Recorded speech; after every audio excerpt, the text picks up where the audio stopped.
Thank you for tuning in and thank you for supporting our channel.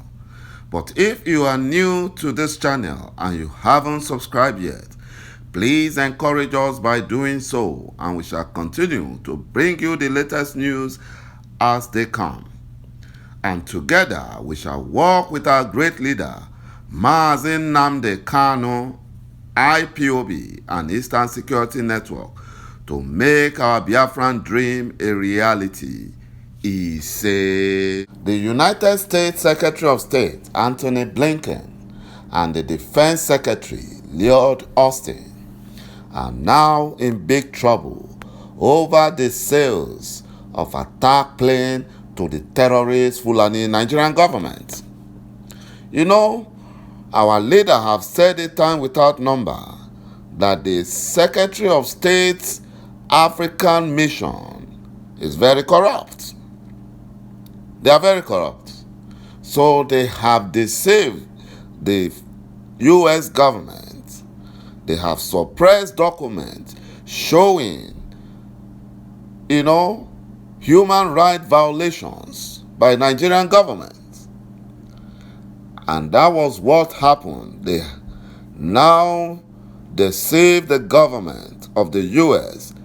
to supply Nigeria with the attack planes. Now they are in trouble as IPOB have sued both of them. A United States-based constitutional lawyer, Bruce Fein, filed the case in a federal court in Washington, D.C. on Saturday on behalf of IPOB and 10 other Biafrans. IPOB submitted a complaint against the top U.S. official in a federal court in Washington on Saturday. Barrister Fein is seeking the court to direct Blinken and Austin to block the transfer of 6 A-29 Super Tucano aircraft to Nigeria Air Force and to seek the return of the 6 that were recently delivered. He said IPOB reasonably feared that the A-29 Super Tucano aircraft will be used imminently to kill or maim Biafrans, physically to destroy Biafran properties. And that was the reason they bought those planes. They lied to the U.S. government that they were going to use it to fight Boko Haram. But the Fulani Janjaweed are liars. They know they are lying. They know they are lying. They use the Boko Haram insurgency to deceive the U.S. And they had to bribe some of the corrupt African DEX personnel at the U.S. Secretary of State Foreign Mission. That was what they did. And now the Secretary of State Blinken and his defense counterpart Lloyd Austin are now in trouble because they were the ones that supported, they were the ones that approved the sales of these weapons to the terrorist Nigerian government.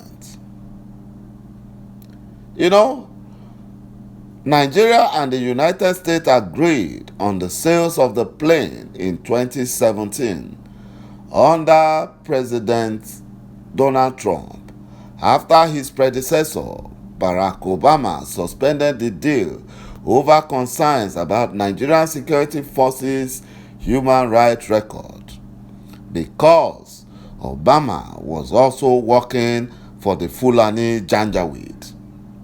However, Nigeria re-established a deal with the United States in 2020 and ordered for the plane to tackle Boko Haram insurgency in the northeast of the country.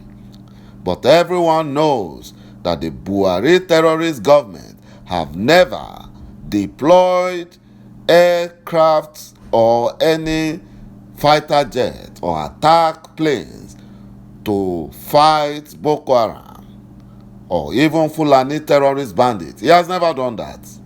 Rather, he sent those aircraft, those fighter planes to Biafran land in Olu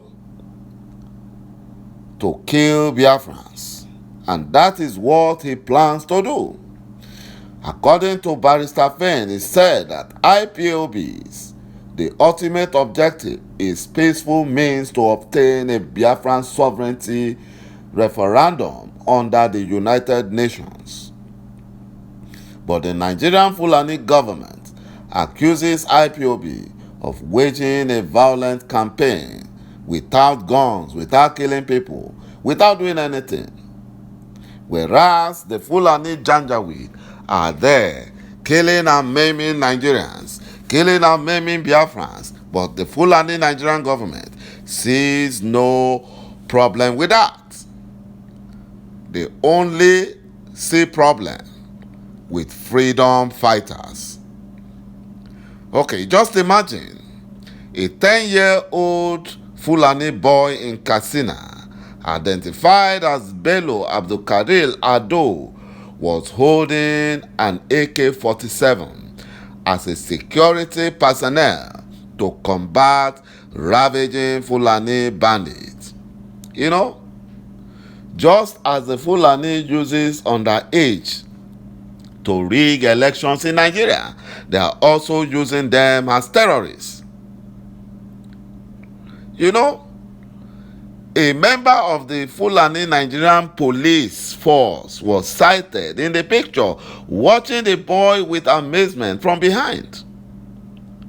The Fulani Nigerian government violated the optional protocol to the Convention of the Right of the Child on the Involvement of Children in Armed Conflict, also known as the Child Soldier Treaty.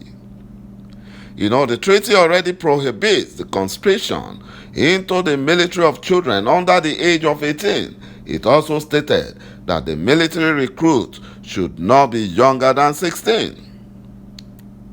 It also stipulated that member states prevent recruits aged 16 or 17 from taking a direct part in hostility. The treaty also forbids non-state armed groups from recruiting anyone under the age of 18 for any purpose. Imagine that was in Biafra land. The whole Biafra would have been turned upside down. You know, but in the north, the Fulani terrorists are allowed to carry AK-47, including young boys and girls, as young as 10 years old or younger, with the police escort.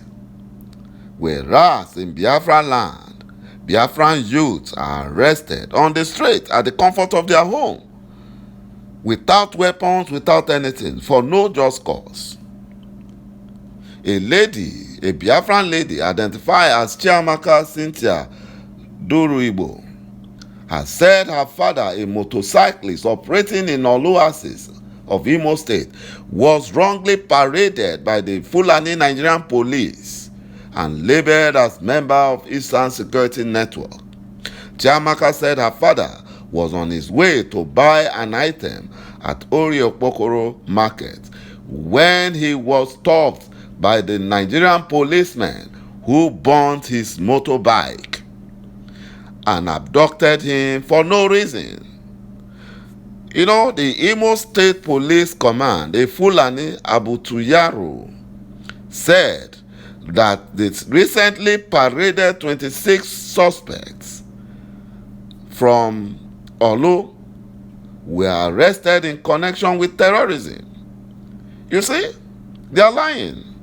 Yesterday, someone posted how the Fulani Nigerian police abducted a Biafran youth who went to buy foodstuff for his sick mother, and they paraded him. Whereas the Fulanis, the Janjaweed bandits, and the terrorist killer herdsmen are busy killing Nigerians in +2 states, burning houses and farms. What about in Benue State?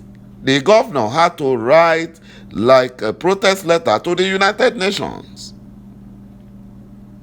And the Fulani Nigerian government are not doing anything about it.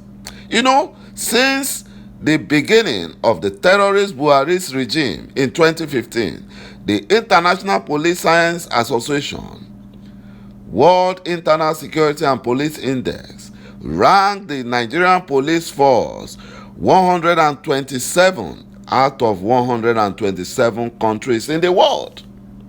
The Nigerian police force has a terrible record of human rights abuses and extrajudicial killing, including the Nigerian military. They are ranked very low because the terrorists came into power in 2015 and they have now turned the state security operatives into a terrorist organization. Thank you, my brothers and my sisters, for watching this video, and bye-bye for now.